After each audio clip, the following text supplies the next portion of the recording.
안녕하세요. 손선남 바르바라입니다. 오늘은 예수님께서 아버지의 빚 때문에 끌려와서 하녀로 일하는 어린 여자아이를 위로하신 후 집으로 돌려보내고 양심이 죽어버린 주인을 보면서 슬퍼하시며 언제나 사랑하는 마음으로 죄 짓는 사람들이 회개하도록 기도하라고 하십니다. 자, 그럼 예수님 말씀을 들어보겠습니다. 우리가 아침 식사를 하고 있는데 어린 하녀가 나에게 와서 물었다. 주님, 주님께서 나자렛의 예수님이라는 게 사실입니까? 맞는데 나는 친절하게 대답하며 그 아이의 눈을 들여다보았다.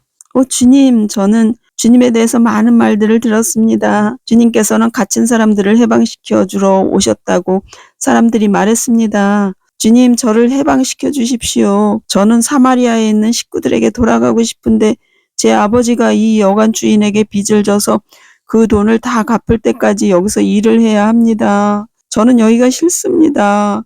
남자들이 제게 손을 대고 조롱합니다. 집에 돌아가고 싶습니다. 도와주십시오. 주님, 제가 여기서 해야 하는 일은 너무나 부끄러운 일입니다. 제발 도와주십시오. 그렇지 않으면 전 죽을 것입니다. 어린 하녀가 무릎을 꿇고 두 손으로 얼굴을 감싸쥐고 울었다. 나는 손을 내밀어 그 아이의 손을 잡으며 말했다. 얘야, 네가 괴로움을 당하고 있는 것을 나는 알고 있다. 네가 하기 싫은 일을 강제로 해야 한다는 것도 알고 있어. 사람들이 너를 비천하게 만드는 것도 알고 있다. 그들이 너를 인간으로 보지 않고 오직 그들의 편의만을 위해 존재하는 것처럼 여기는 것도 알고 있다. 그렇지만 얘야, 외모뿐만 아니라 마음도 아름다운 너를 나는 참으로 사랑한다. 네가 하는 것이 죄라고 생각하지 말아라. 너는 사람들이 강요하는 것을 어쩔 수 없이 당하고 있을 뿐이다. 네가 그러한 강요를 거부하고 있다는 것을 나는 알고 있다. 그러니 죄를 범하는 사람은 네가 아니다. 절망하지 말아라. 네가 죽는다고 해서 해결될 일이 아니다. 네가 죽으면 가족들에게 고통과 죄책감만 남겨줄 뿐이다. 그렇지 않아도 자기들이 진 빚 때문에 네가 겪어야 하는 고통을 생각하며 가슴을 찢고 있는 가족에게 말이다. 너의 아버지는 너를 사랑한다. 그리고 네가 아버지의 눈에서 읽었던 그 굴욕감은 너를 수치스럽게 생각해서가 아니고 자신의 빚 때문에 딸을 이 지경으로 만든 자신이 수치스러웠기 때문이었다. 그 아이는 큰 눈에서 펑펑 쏟아지는 눈물을 닦을 생각도 않고 가슴을 움켜쥐고 나를 쳐다보았다. 우리 아버지가 아직도 저를 사랑하신다고요? 정말입니까, 주님? 그럼 사랑하고 말고 너도 아버지를 사랑해드리고 용서해드려야 한단다. 그 아이는 여전히 무릎을 꿇은 채 울음을 그치지 못하고 있는데 여관 주인이 와서 고함을 질렀다. 야! 그만 울지 못해? 손님들한테 귀찮게 굴지 말고 가서 일이나 해. 괜찮소. 이 아이와 이야기하는 것이 나는 즐겁소. 선생님, 저 계집아이는 쓸모가 없습니다. 게을러서 어떻게 하면 일을 안 할까 하고 궁리만 한다니까요. 여관 주인은 아이를 비난하는 투로 말했다. 당신 딸이라면 이 아이에게 강제로 시키는 그런 일들을 하기 좋아하겠소? 나는 그 주인을 똑바로 응시하며 물었다. 아니, 안 좋아하겠지요. 하지만 제 딸은 귀한 아이입니다. 저 아이와는 다르다고요. 당신 딸과 저 아이의 다른 점이 무엇인 것 같소? 내가 물었다. 이 아이는 사마리아인이고 자기 아버지가 나한테 빚을 졌지요. 여관 주인이 서슴지 않고 대답했다. 그것 때문에 이 아이가 쓸모없는 아이라고 생각하는 겁니까?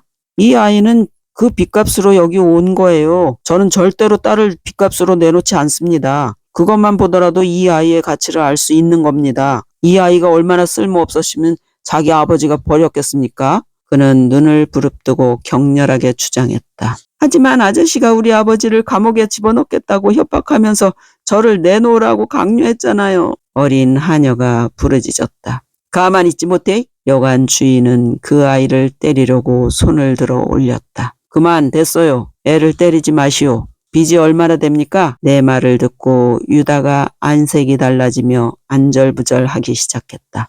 은전 10전입니다. 그렇게 많지 않아요. 겨우 2전밖에 안 돼요.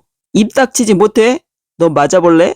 여관 주인은 아이에게 소리를 버럭 지르고 나서 나에게 다시 흥정을 걸었다. 어쨌든 이자도 내야 합니다. 나는 그 사람의 가슴 속에 가득 찬 탐욕, 분노, 암흑을 보면서 눈물을 흘렸다. 그런데 당신은 왜 우는 겁니까? 이 아이가 그렇게 마음에 걸립니까? 여관 주인이 이해할 수 없다는 듯이 물었다. 여보시오, 나는 당신이 불쌍해서 우는 겁니다. 슬픔과 암으로 가득 찬 당신의 영혼을 보고 있기 때문이요. 질투와 분노로 당신이 죽인 사람을 보고 있고 하느님 앞에 갔을 때 그 죄값으로 당신이 치러야 할 형벌을 보고 있는 것이요. 나는 그의 영혼을 슬퍼하며 말하니, 맙소사, 이 사람이 도대체 누구야? 내가 알 바 없지. 이 아이의 빚을 대신 내줄 거요 말 거요? 유다야, 돈을 내주어라. 여관 주인은 만면에 희색이 가득했지만 돈을 건네주는 유다의 얼굴은 잔뜩 굳어 있었다. 나는 그 아이에게 말했다. 가족들에게 돌아가서 그들을 사랑해 주어라. 어린 하녀는 달려와서 내 목을 껴안고 이마에 입맞춤하면서 연신 감사합니다를 되풀이했다. 여관 주인은 돈을 세면서 혼잣말을 했다. 이렇게 돈을 내버리다니. 아니요. 내가 단호하게 그렇게 영혼을 내버리다니요 하며 말했다. 그 아이는 짐을 챙겨 들고 떠나기 전에 나에게 와서 말했다. 주님, 주님을 결코 잊지 않겠습니다. 나도 너를 잊지 않을 것이다. 네가 결코 수치스러운 일을 한 적이 없다는 것을 잊지 말고 하느님께서 너를 사랑하고 계시다는 것을 항상 생각하여라. 그 아이는 나에게 큰 절을 하고 기쁨의 눈물과 함께 시편을 노래하면서 떠나갔다. 여기서 나가야겠다. 여기서 나가야겠다. 나는 더 이상 여기에 머무르고 싶지 않구나. 하지만 식사도 아직 안 끝났는데요. 아직도 만면에 희색이 가득한 여관 주인이 말했다. 나는 먹고 싶은 생각도 없어졌소. 우리는 해당으로 향했다. 바르톨로메오와 베드로가 내 곁에서 가고 있었는데 바르톨로메오가 주막에서 있었던 일에 대해 이야기했다. 주님, 사람들이 어쩌면 그렇게 분별이 없는지 모르겠습니다. 아까 그 사람은 자기 행실이 스스로를 망치고 있는 줄 모르고 있잖아요. 그래요, 주님. 저도 같은 생각이에요. 베드로가 동의를 했다. 그 사람도 마음속으로는 자신이 그 아이와 가족에게 한 짓이 나쁘다는 것과 하느님의 법을 어기며 살고 있다는 것도 틀림없이 알고 있을 겁니다. 그 사람이 그 아이를 때리려고 했을 때 저는 마음에 치솟아 오르는 분노를 느꼈어요. 주님께서 때리지 말라고 하셨을 때 그 사람이 손을 멈추지 않았다면 아마 제가 그 사람을 때려줬을 것입니다. 너희들은 이제 죄가 어떤 것인지 알겠니? 죄가 사람의 마음을 어떻게 바꾸어 놓는지, 다른 사람의 죄가 너희들로 하여금 어떻게 죄를 짓게 하는지 알겠느냐? 그 가련한 사람은 영혼이 메말랐기 때문에 그 메마른 영혼을 감추기 위해 죄를 범한다. 이전에는 자신의 악한 버릇에 죄책감을 느끼곤 했지만 그 사람은 양심의 외침에 귀를 기울이지 않았단다. 자신의 그런 죄책감을 억누르려고 하다 보니까 더 많은 죄를 자기 안에 받아들이게 되었고 마침내 양심이 마비되어 그 양심의 소리가 더 이상 들리지 않게 된 것이다. 사람을 인도해 줄 양심이 마비되고 없어지면 그 양심의 소리가 더 이상 들리지 않게 되었구나. 사람을 인도해 줄 양심이 마비되고 없어지면 죄가 더 이상 악하게 보이지 않게 되는데 그러면 점점 더 죄를 용납하게 된단다. 그리고 나면 죄가 일상의 일처럼 보이게 되고 다른 사람에게 상처를 주고 나서도 아무런 느낌이 없기 때문에 별일이 아닌 것처럼 생각하게 된단다. 약한 사람들을 만나게 될 때마다 그들을 이용하고 자기 종처럼 부려먹게 되는 것이다. 그것이야말로 죄악이다. 탐욕이 그의 가슴을 덮고 자만이 그의 영혼에 가득 차 있어서 악마가 곁에 서 있는데도 그 악마를 보지 못한다. 그것이 영적인 눈멀음이며 육신적인 눈멀음보다 더 불쌍한 것이다. 육신적 눈멀음은 적어도 자신이 소경이라는 것을 알고 있지만 영적으로 병든 사람은 대부분 자신이 병들어 있는 것을 알지 못하기 때문이다. 악마는 이러한 사람들의 안팎과 그 주변에 있다가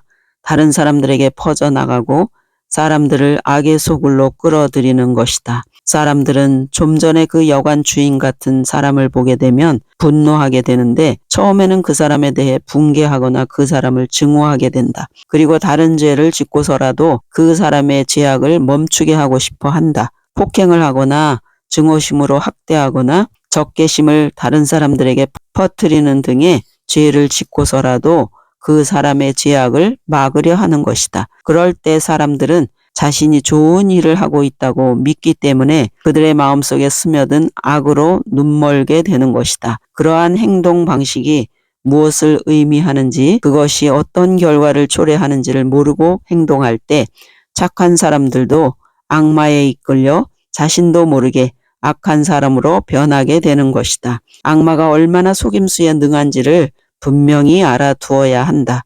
그러기에 너희가 무엇을 하든지 무엇을 말하든지 무엇을 생각하든지 간에 언제나 사랑과 평화를 첫째로 앞세워야 하는 것이다. 내가 말을 끝내자 바르톨로메오가 감격해하며 말했다. 주님, 지금 하신 말씀은 정말 옳으신 말씀입니다. 이제는 확실히 알겠습니다. 저도 그 여관 주인한테 화가 났고 그 사람에게 나쁜 일이 일어나기를 바랬습니다. 이제는 영적으로 병든 그 사람이 치유받을 수 있도록 기도해 주어야 한다는 것을 깨달았습니다. 그렇습니다, 주님. 저 역시 그렇게 화를 낸 것이 죄송스럽습니다. 그 사람을 위해 기도해 주어야 할 때 저는 그 사람을 때리려고 했으니 말입니다. 부끄럽습니다, 주님. 베드로가 뒤통수를 만지며 말했다. 부끄러워할 것 없다. 오히려 악마가 너희를 어떻게 깨어내려고 한다는 것을 알게 되었으니 기뻐해야 할 일이지. 그리고 사랑하는 마음으로 너희가 불쌍한 그 사람을 위해 기도해주고 싶어진 것도 기뻐해야 할 일이다. 대화가 끝나갈 무렵 우리는 해당에 도착했다. 네, 오늘은 여기까지입니다. 우리가 정의롭다고 생각하며 다른 사람들을 단죄할 때 그렇게 쉽게 악이 우리에게 들어올 수 있다는 것을 알게 되었지요. 겸손하고 죄인들을 위해 기도하시는 우리 모두가 되시기를 기도합니다. 감사합니다.